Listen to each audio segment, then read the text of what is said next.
okay, there's nothing I can do. I love you, but there's nothing I can do. Everything is a belief, which in turn equals a metric, which in turn equals a story. And the stories are just scattered all over the place. And there's nothing I can do. You have to just believe a certain story, and then you'll be fed, sheltered, and that's it. Whether it's true or not, who knows? We have to take upon the agreeable story. In your personal life, you can more question some. Maybe if you have a good friend, you can do that. But in the end, you can't, because something about it makes everybody angry. If you question the great holy gospel of X, whatever the X is, whether the X is, a vision of a dream or someone's dream, someone's ideal, someone's whatever, like, it's this extremely penetrating wall. I would even almost call it like a religious gene that seems to be in us. And there's just nothing I could do. Like, any of you stargazers out there that really love to try to tease and see, oh, what is it? Like I'm genuinely trying to just find individuals that just want to know, like, they don't even care what the answer is. They just want to know what it is. It's like, or at least get close enough or good as if enough. And even just allow the possibility that, that in this current time and moment, that my body is in fact a solid, and then later down the line, as we research and do stuff, you find out, oh, in fact, if you in some metric or another, then it's actually space, and you can go through it. And that seems to be what the reality is around us. That's it. And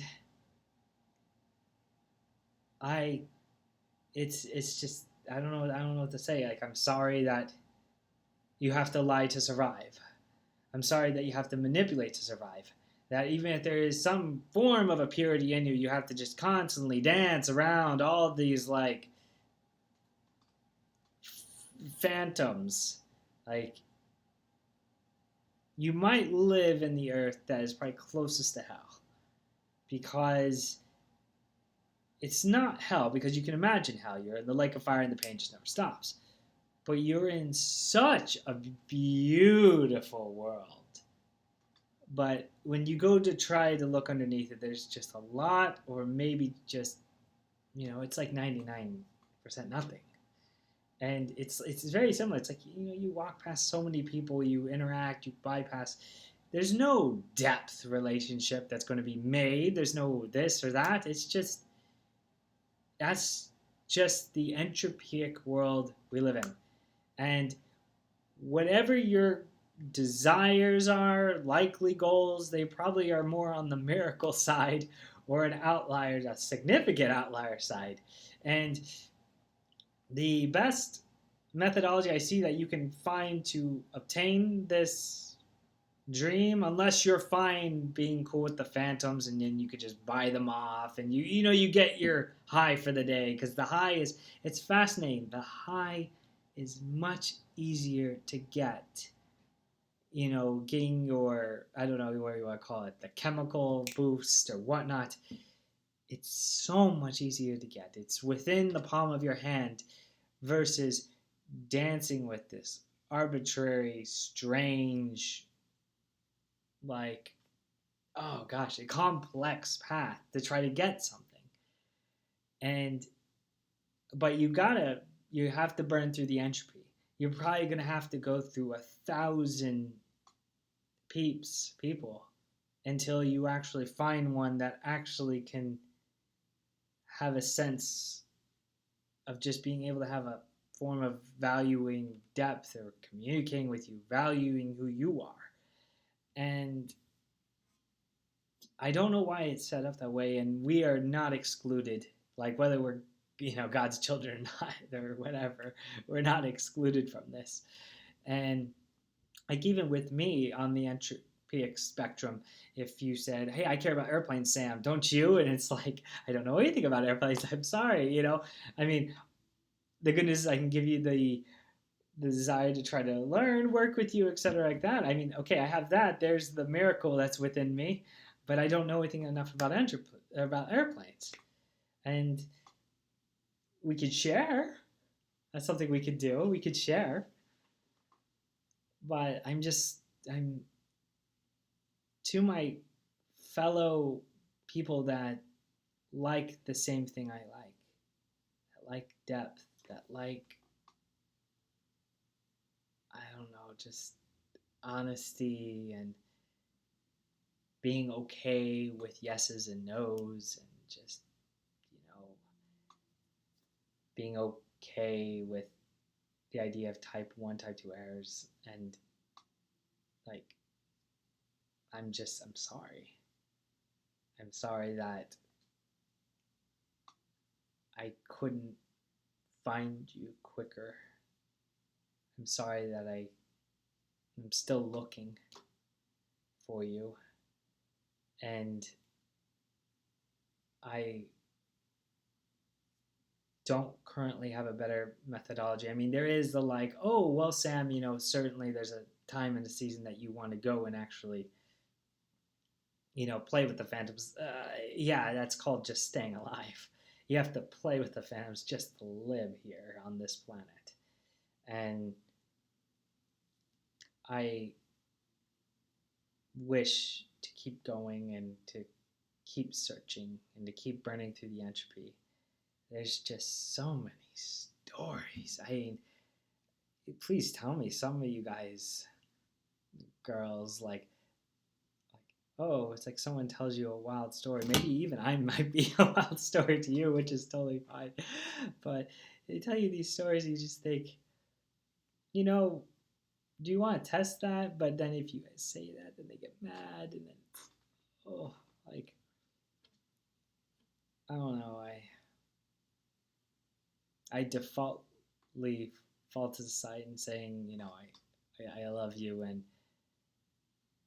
I'm sorry. It's like, I'm sorry I couldn't produce more. I'm sorry I couldn't bring forth more. I'm sorry I couldn't do more.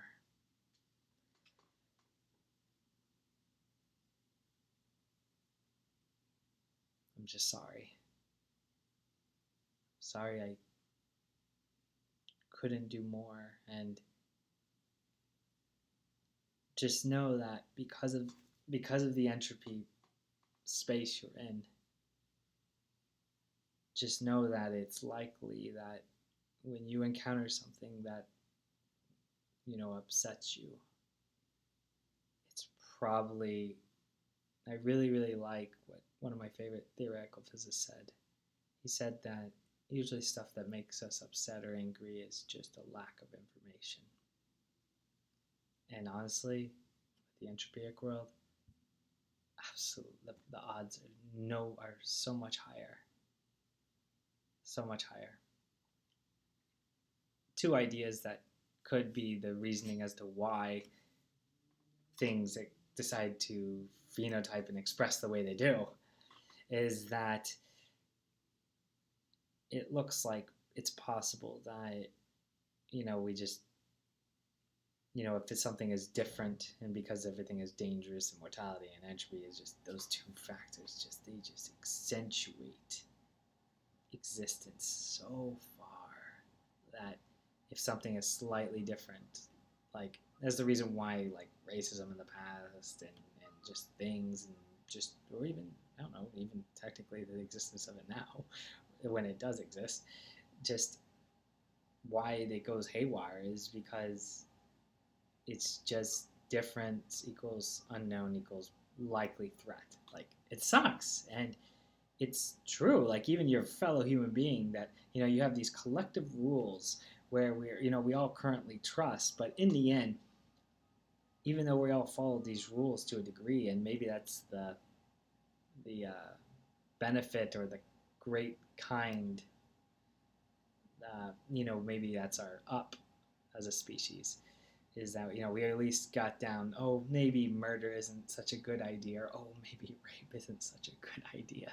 It seems like we have those down, It's somewhat enough so that it's not. It maybe in some areas, yes, but I don't know. I don't know what to tell you, and there's so much. There's just so much to observe, so much to dissect, so much to see, so much to even break back.